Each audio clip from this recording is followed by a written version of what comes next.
Picture the scenario. It is a Tuesday morning at a massive Fortune 500 enterprise headquarters. Right, the typical corporate fortress. Exactly. The organization has spent tens of millions of dollars on physical security.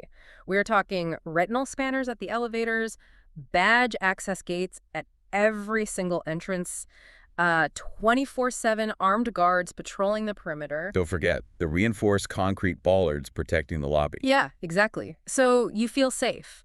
Your corporate data feels completely untouchable inside this bunker. But then a corporate spy simply pulls up in a rented sedan. Oh, this is the classic nightmare. It is. They park in the visitor lot right outside the building, they roll down the window, and they don't even step out of the car. They just open a laptop, connect a directional Yagi antenna pointed at the fourth floor windows, run a few Python scripts, and completely bypass all of that multi-million-dollar physical security. And, I mean, as terrifying as that is, we can look at a threat that is arguably much worse. Mostly because it comes from inside the house. Oh, wait, what do you mean? Well, imagine one of your own C-suite executives, say, the vice president of sales. They're sitting in their corner office, and they're just frustrated that their smartphone keeps dropping the signal. Right. So they decide to play IT support themselves. Exactly. They innocently bring in a cheap, unauthorized, like $40 Wi-Fi router they bought at a big box store over the weekend, and they plug it directly into the secure Ethernet port right under their desk. Oh, no. Yeah. In a fraction of a second, they have inadvertently handed the keys to your entire corporate kingdom to absolutely anyone sitting on a park bench within a 300-foot radius of your building. That is genuinely terrifying. I mean, all those retinal scanners for absolutely nothing. Right. In the cybersecurity world, we frame this as the insertion attack. It was, well, it's the ultimate executive nightmare. And it highlights a fundamental historic shift that changed enterprise IT strategy forever. Because the perimeter just vanished. Exactly. When we relied solely on wired networks, an attacker fundamentally needed physical access to a switch port. I mean, they had to be in the building. They had to get past the guards. But wireless changes the physics of the network. It does. The moment we moved to wireless data communications, we began broadcasting our most sensitive corporate assets through the open air. The physical perimeter vanished overnight. So the walls of the building no longer represent the walls in the network. So if you want to ensure you always maintain a competitive edge in this hyper-connected marketplace, and you want to know how to stop that hacker in the parking lot, take a second to like, subscribe, and share this deep dive. And we also highly encourage you to check out the description below. We have linked access to additional corporate resources, extensive network architecture diagrams, and really the essential technical reading that modern managers need to properly govern these complex environments. Definitely check those out. So let's orient ourselves. We are currently on episode 10 of our 15-episode arc exploring telecommunications for managers. Right, and just to briefly recap our strategic position here in Chapter 9, Network Infrastructure Implementations, we effectively locked down the core wired infrastructure. We built the bunker. We built a heavily fortified wired fortress. We explored how IP address management, DHCP, DNS, and rigorous network access control are used to govern enterprise endpoints. But today, we are basically taking the roof off that fortress. Today's deep dive is fully focused on Chapter 10, Wireless Networks. And there is a lot to cover. There really is. Our mission here is to bridge the deeply academic physical principles of radio networking with the high-level corporate decision-making you need to keep your organization running and secure. So I have to ask the obvious question right out of the gate. Go for it. If the wired fortress was so secure, why did we ever leave the safety of Ethernet cables in the first place? I mean, why take the risk? Well, it comes down to a very strict business trade-off. If we compare wired versus wireless purely on technical merits like speed and security, wired connections are almost always going to win. Because it's a physical cable. Right. A physical copper or fiber optic cable contains the signal. It is isolated. Nobody can intercept it unless they physically tap the wire. Wireless, on the other hand, wins strictly on three distinct business value propositions: mobility, cost, and scalability. Okay, mobility makes perfect sense. I mean, you cannot tether a modern warehouse forklift to a 300-foot Ethernet cable. It would just be a disaster. Exactly. And you cannot hardwire 1,000 temporary conference attendees in a hotel ballroom either. It's logistically impossible. Right, so that covers mobility. What about cost and scalability? Well, think about the cost of running Ethernet drops to every single potential workspace in a modern, agile office. It is astronomical. You have to pay for the cabling, the labor, the switch ports. It adds up fast. It does. Wireless enables the mobile worker, which fundamentally drives modern business productivity.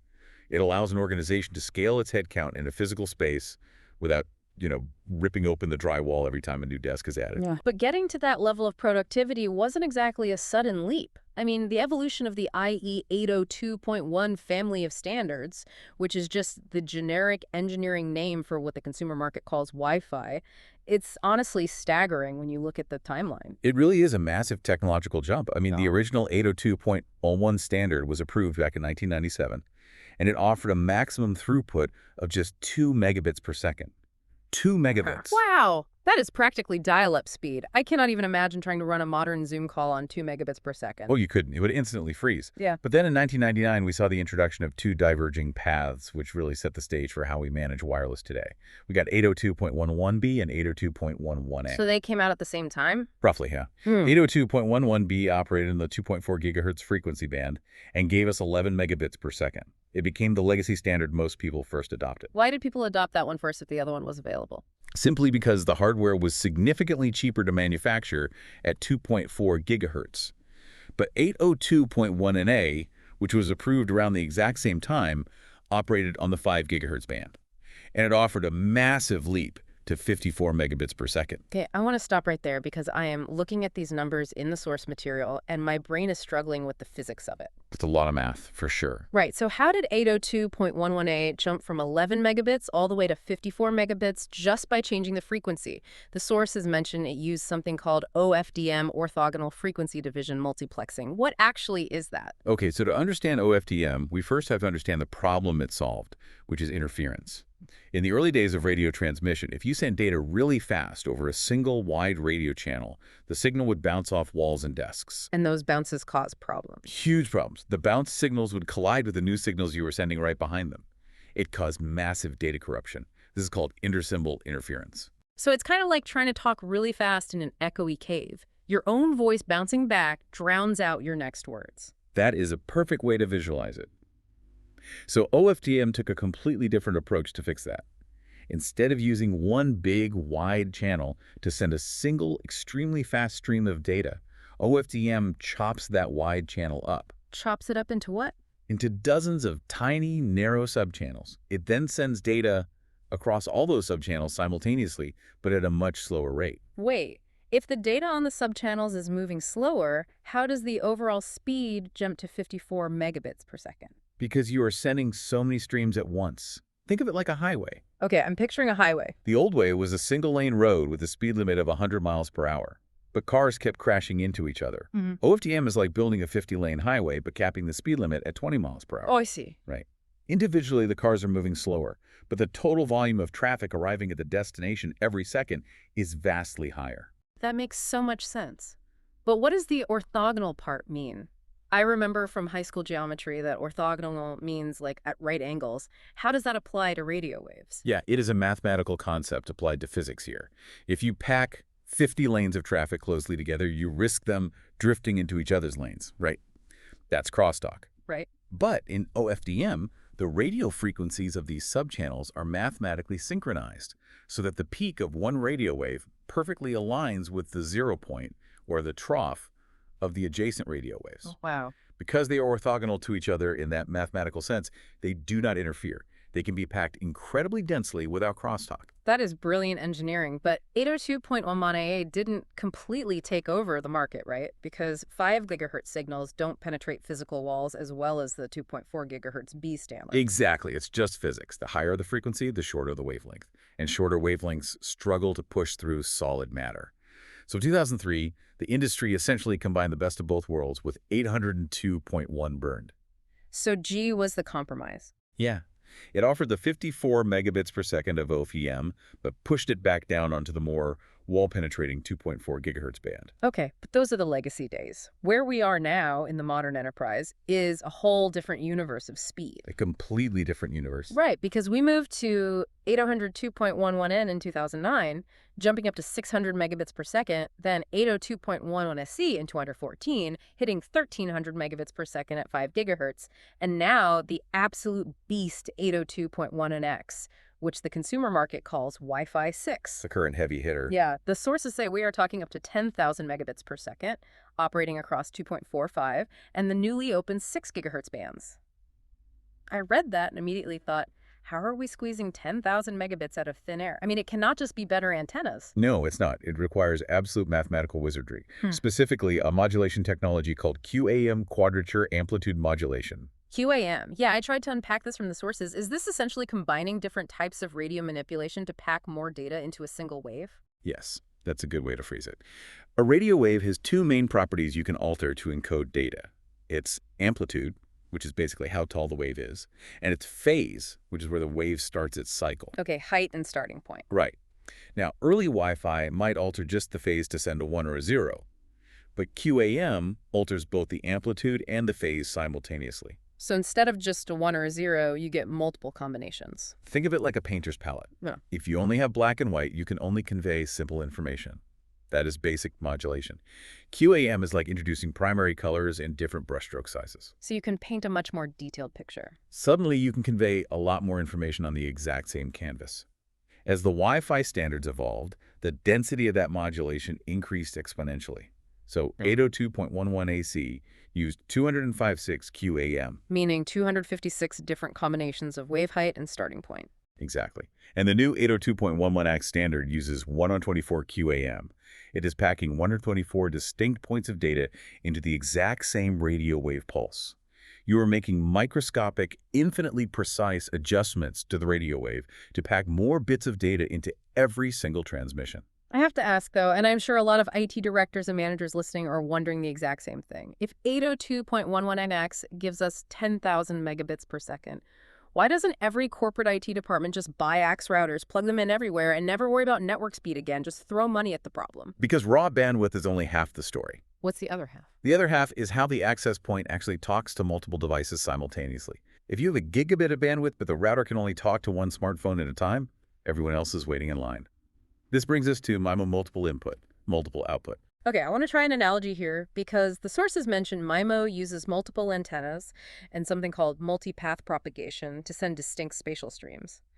But earlier, we said multipath signals bouncing off walls was a bad thing that caused echoes and corruption. Now we are using it on purpose. We are. It's one of the coolest parts of modern Wi-Fi. Okay, so imagine you and I are in a crowded, noisy room.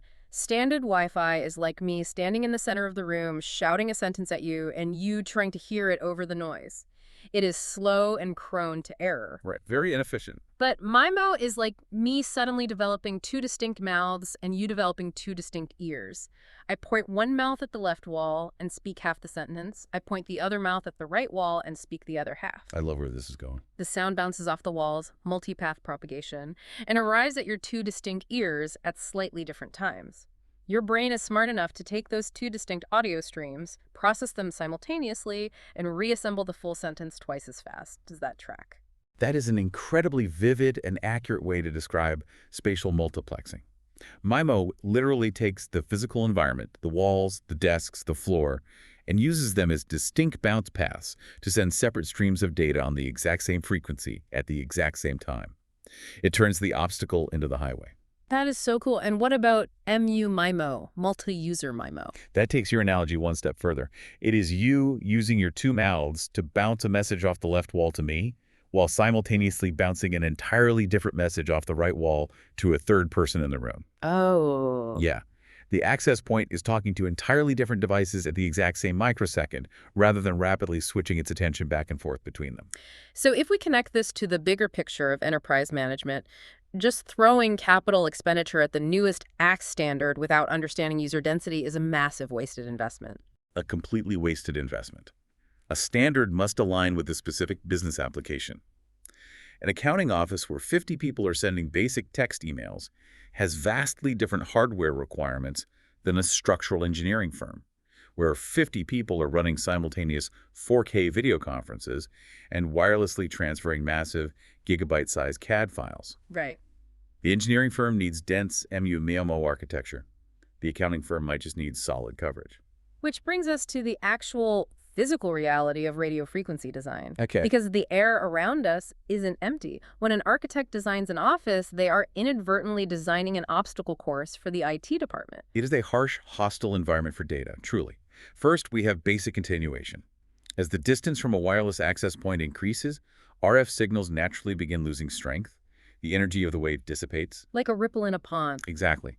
A signal that gives you 11 megabits near the router might fade to 1 megabit at the edge of the coverage zone, strictly due to the inverse square law of physics. And we are operating on unlicensed bands. I think people forget this. They do.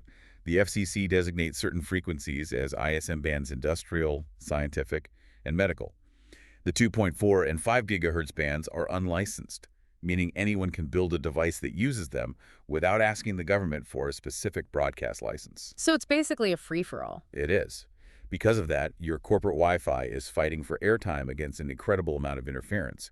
You are competing with employee Bluetooth headsets, cordless telephones, emergency police and fire radios driving by outside, and surprisingly, microwave ovens in the break room.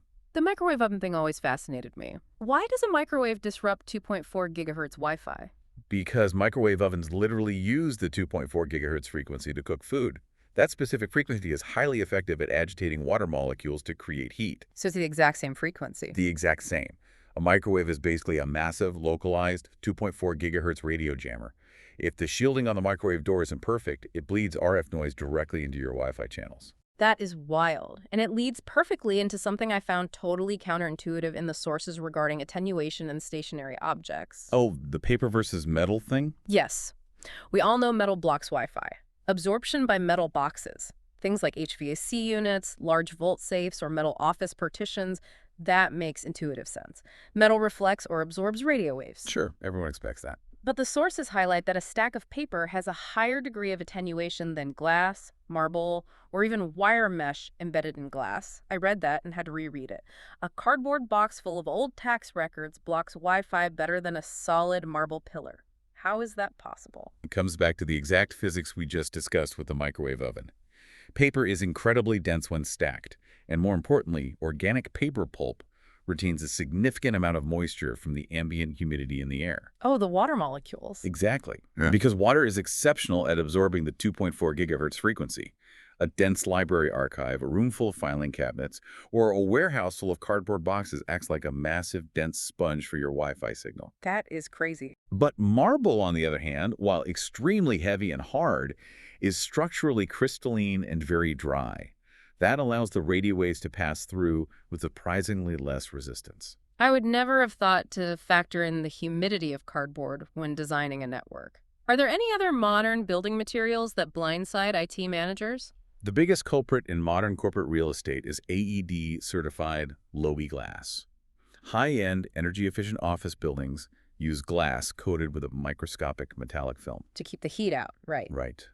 This film is designed to reflect infrared heat and UV light back outside, keeping the building cool and lowering air conditioning costs. But that exact same microscopic metallic film acts as a near-perfect mirror for 5 gigahertz radio waves. Oh, no. Yeah, we have seen enterprises move into a brand-new, glass-walled office space only to realize that every single glass conference room is an impenetrable RF dead zone. That is a disaster. You build a beautiful, transparent conference room, and the CEO can't even load a web page. It happens more often than you would think. It means that a fast network that does not cover necessary areas is fundamentally non-functional. Corporate managers must account for the physical architecture of their real estate, the furniture, the filing cabinets, and the window coatings, not just the technical specs on the back of the router box. This transitions us into what the sources outline as WLAN capacity, coverage, and site surveying. It sounds like designing this is a massive balancing act. It really is. The eternal goal for a WLAN designer is to strike a perfect equilibrium between capacity, which is the number of users supported, and the amount of shared bandwidth available to each, and coverage, which is simply the geographic footprint of the signal strength. I keep picturing this balance like designing an irrigation system for a massive corporate campus. Okay, let's hear it. You only have a finite amount of water pressure coming from the main line. You can install a system that sprays a fine mist over a massive lawn. That is your coverage. Everyone gets a little bit of water. Or you can blast one single flower bed with a high-pressure fire hose. That is your capacity. But if you want to keep the whole campus green, you need a highly strategic layout. That's a great way to look at it. And the consequences of getting it wrong in enterprise networking are severe. If a design focuses solely on coverage, trying to stretch the signal as far as possible across the warehouse, the bandwidth starves. So they have a signal but no speed. Right. Employees will show full Wi-Fi bars on their tablets, but the database application will time out because the capacity isn't there. Conversely, if the design emphasizes capacity by clustering a ton of access points in dense areas, like the engineering bullpens, but ignores the periphery, an executive who walks down the hall to a quiet corner office will completely drop their connection. So how do we actually increase capacity without sacrificing coverage? If we just add more access points to the same area, don't they start shouting over each other and causing interference? They do, unless you utilize non-overlapping channels. This is where the physics of the spectrum dictate network design. On the legacy 2.4 gigahertz band, the FCC allocates 11 channels. But those channels are wide, and they bleed into each other like overlapping circles in a Venn diagram. So you can't just use channels 1, 2, and 3 right next to each other. Exactly. In reality, there are only 3 channels that do not overlap and interfere with each other on that band. Channel 1, Channel 6, and Channel 11. So if I put 4 access points in a single room on 2.4 gigahertz, 2 of them have to share a channel and they will interfere. Inevitably. This is why the move to the 5 gigahertz and 6 gigahertz bands was so critical for enterprise capacity. 5 gigahertz offers over 20 non-overlapping channels.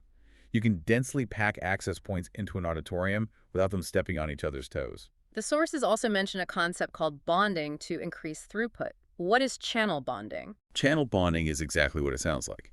It takes 2 adjacent standard width channels and logically fuses them together to act as one virtual ultra-wide channel. Going back to the highway analogy again. Yeah. If a standard channel is a 2-lane road, bonding turns it into a 4-lane or even an 8-lane highway, allowing significantly more data to push through at once. The catch there is that if I bond channels together, I am burning through my available non-overlapping channels much faster, right? You understand the trade-off perfectly. If you bond too many channels in a dense office space, you run out of frequency space, and your access points start interfering with each other again. It is a constant tuning process. We also need to talk about how these networks are structurally tied together. The sources outline 2 main topologies, ad-hoc mode and infrastructure mode. Ad-hoc mode is essentially a peer-to-peer network. There's no central router or access point. Devices just connect directly to each other to form a temporary web. Sounds messy. It is useful for quick file sharing between 2 laptops in a coffee shop, but it is an absolute nightmare to manage, monitor, and secure at an enterprise level. So an enterprise relies entirely on infrastructure mode. Yes, absolutely. Infrastructure mode requires a central access point. If you have just one AP serving a group of devices, like a router in a small branch office, that is called a basic service set, or BSS. Okay, BSS. But a massive enterprise headquarters will have hundreds of APs all connected back to the central wired network. This allows users to physically roam from the lobby on the 1st floor to the cafeteria on the 10th floor, with their smartphones seamlessly handing off the connection from one AP to the next without dropping the VoIP call. That linked web of APs is called an extended service set, or ESS. And when you are physically mounting those EPs to build that ESS, you have to choose your antennas carefully. I'm assuming you don't just use the same antenna for every situation. Definitely not. The physics of the antenna shape the coverage zone. Most indoor office APs use omnidirectional antennas, which radiate the signal outward in all directions equally, like a light bulb illuminating a room. These are ideal for mounting flat on the center of ceiling. But what if I am mounting an AP on an exterior wall of the building? If you mount an omnidirectional antenna on an exterior wall, half of your RF energy and half of your secure corporate data is being broadcast directly out through the wall and into the public parking lot. Back to the guy in the rented sedan. Exactly. That is inefficient and insecure. In that scenario, an RF engineer would specify a unidirectional or directional antenna. These focus the RF energy in a specific direction, like a spotlight, pushing the signal deep into the building where your users actually are and preventing it from bleeding outside. So how do you figure all this out before you buy the hardware? I imagine you can't just look at a blueprint, guess where the dead zones are, and order 200 access points. You never guess. You conduct a radio frequency site survey. This is a mandatory operational expense before any enterprise deployment. I know there is predictive software where you can upload the CAD drawings of the building, tell the software where the drywall is, and it will auto-generate a heat map of where to put the APs. Isn't that enough? Predictive software is a great starting point, but it fails against physical reality. The software doesn't know that the HR department stacked 80 boxes of moisture-dense tax records against a specific wall, or that the architect used low-E metallic glass for the executive boardroom. Right, the software just sees a wall. Exactly. A physical site survey involves engineers walking the actual facility with spectrum analyzers. They map intended coverage, plot where users will be densely clustered, and measure real-world interference patterns. I found a really crucial distinction in the text about site surveys that feels like a trick question waiting to happen for a facility manager. A site survey will determine if existing electrical systems like elevator motors or heavy manufacturing machinery generate electromagnetic interference that disrupts Wi-Fi. But it does not typically test whether the existing electrical outlets on the ceiling actually provide power. It is a critical operational blind spot. The RF engineers are focused purely on measuring the invisible airwaves. They assume the facilities management team has ensured the Ethernet runs and wall plugs actually have power and data connectivity. So you could design the perfect network, mount it, and it just won't turn on. Yes, a modern manager must coordinate both teams. You map the coverage, plot the users, define the application requirements, and then you must verify that the physical infrastructure can actually power the APs you plan to bolt to the ceiling. Okay, let's look at the darker side of all this. The invisible battlefield. WLAN security threats and authentication. Because if you set up a massive, beautiful extended service set that covers your whole building perfectly, you have also just broadcast your corporate network perfectly to anyone sitting on the bench outside. The threats against wireless networks are numerous and sophisticated. We started this deep dive talking about the insertion attack, adding an unauthorized rogue device to the network to gain a backdoor into the wired infrastructure. Right, the VP's $40 router under the desk. But there are also interception attacks. This is where an attacker silently listens to the airwaves. A prime example highlighted in the reading is ARP spoofing and session hijacking. I'm going to need you to unpack ARP spoofing because the acronyms get dense here. Yeah. What is ARP, and how does a hacker spoof it just by listening to the Wi-Fi? ARP stands for the Address Resolution Protocol. In simple terms, every device on a network has two addresses. It has an IP address, which is logical and can change, and an ACK address, which is a physical address burned into the network card at the factory. ARP is the protocol that links the two. It is like the network's internal phone book. Okay, so the router asks, who has IP address 192.168.1 type 50? And my laptop replies, I do, and here's my permanent MIC address so you can send me the data. Correct. But ARP was designed in a time when networks were inherently trusted. It doesn't authenticate the answers. In an ARP spoofing attack over Wi-Fi, an attacker's machine constantly shouts into the air, hey, I am the main router, and gives the attacker's MAC address instead. Your laptop updates its internal phone book with this lie. This is called cache poisoning. So it's like a hacker sneaking into the corporate mailroom and changing the nameplates on all the mailboxes. Suddenly, all the highly confidential mail meant for the CEO is being routed directly to the intern's desk. Yes. All the data your laptop thinks it is sending to the secure internet gateway is actually being sent directly to the hacker's machine. The hacker inspects the data, steals the session cookies, and then forwards the traffic onto the real router so you never even realize you were being intercepted. That is incredibly stealthy. But the sources also mention a much louder type of attack, the physical layer DOS, or denial of service attack. A traditional network layer DOS attack, which most people are familiar with, might involve ping flood, where a hacker uses a botnet to send millions of junk data packets to a web server to overwhelm its processor. Right, just crashing a website. But a wireless physical layer DOS attack doesn't even bother with formatting data packets. How does it work then? The attacker simply uses specialized hardware to broadcast raw, high-powered radio noise across the entire 2.4 or 5 gigahertz frequency. They are literally jamming the airwaves. Like a signal jammer. It is like someone walking into our crowded room with a bullhorn and just holding down the siren button. No legitimate Wi-Fi signals can get through the noise. It completely removes the physical means of transmission. Wow, so with all these threats, insertion, interception, jamming, I know a lot of people think, well, I will just hide my Wi-Fi network name. I will disable the SSID broadcast so the hackers can't see the network and therefore they can't attack it. That is one of the oldest and most dangerous myths in wireless networking. It is absolutely not difficult for an attacker to discover a hidden or disabled SSID. Why not? If the router isn't broadcasting the name, how does the hacker know it's there? Because of how the 802.11 protocol fundamentally works, the network is still actively broadcasting management frames called beacons.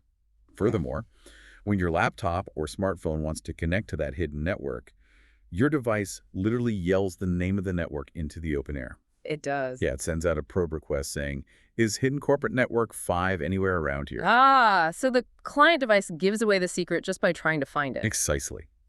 A basic free packet sniffer downloaded off the internet will capture those probe requests and reveal a hidden SSID in seconds. Relying on a hidden network is security by obscurity, which is to say, it is no security at all. It reminds me of the history mentioned in the sources about war chalking. The early days of Wi-Fi sounded like the Wild West. War chalking is a fascinating historical anecdote about the physical manifestation of digital vulnerabilities. Back in the early 2000s, hackers would drive around cities with a laptop and a high-gain antenna on their car roof, looking for vulnerable wireless networks, a practice called war driving. And when they found one, When they found an open network, or one using incredibly weak legacy encryption like WBP, they would literally draw specific chalk symbols on the physical sidewalk or the side of the brick building outside the office. 2 interlocking half circles meant it was a completely open node.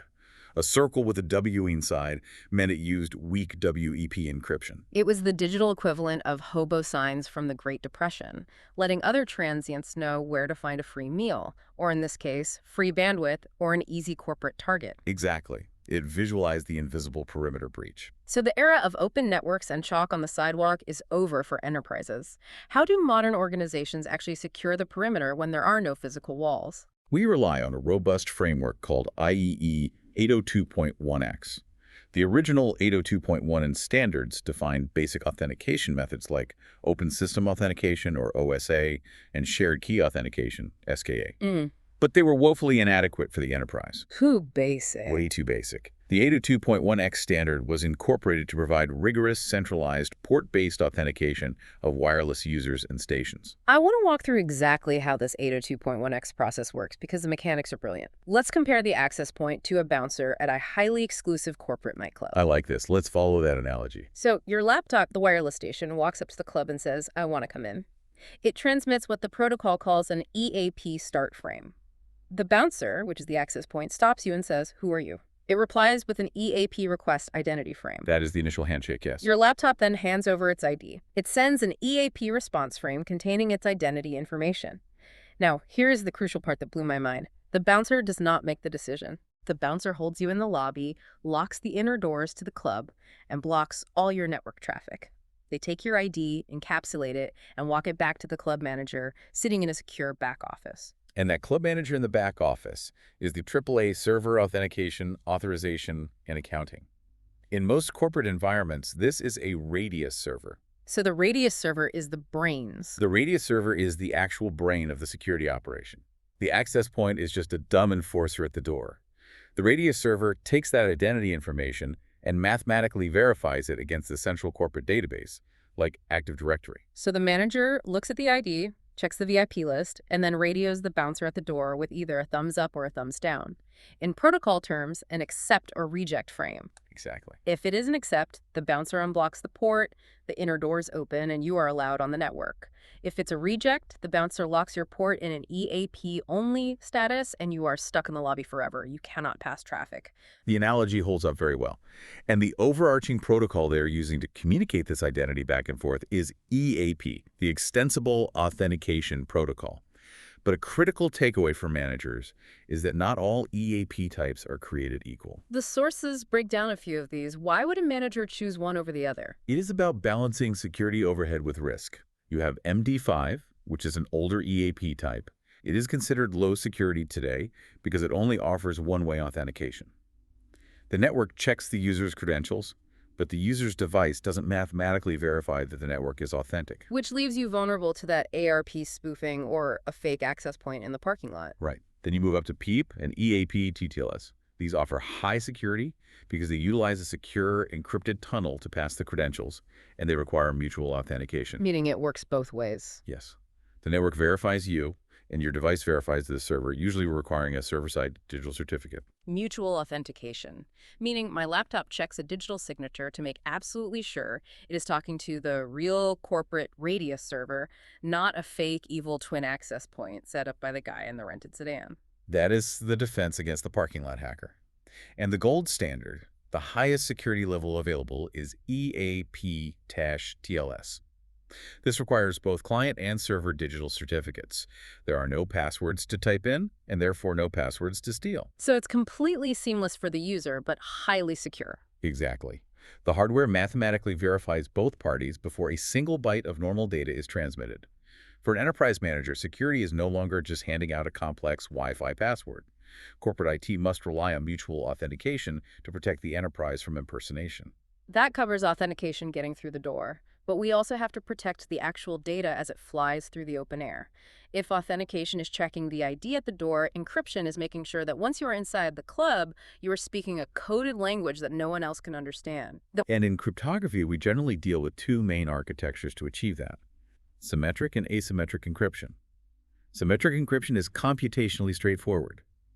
You use the exact same secret key to mathematically lock the data and to unlock the data. Like having a single physical key to a padlock. You use it to lock the shed, and your partner uses a copy of the exact same key to open the shed. Exactly. It is incredibly fast and efficient for encrypting massive amounts of data, like a video stream. But the fundamental flaw in symmetric encryption is distribution. The logistics of the key. Yes. How do you safely share that single secret key with a remote user without someone intercepting it in transit? Right. If I have to mail you the physical key to the shed and the mail carrier intercepts the envelope, the encryption is completely compromised. So how does asymmetric encryption solve this? Asymmetric encryption uses a pair of mathematically linked keys instead of just one.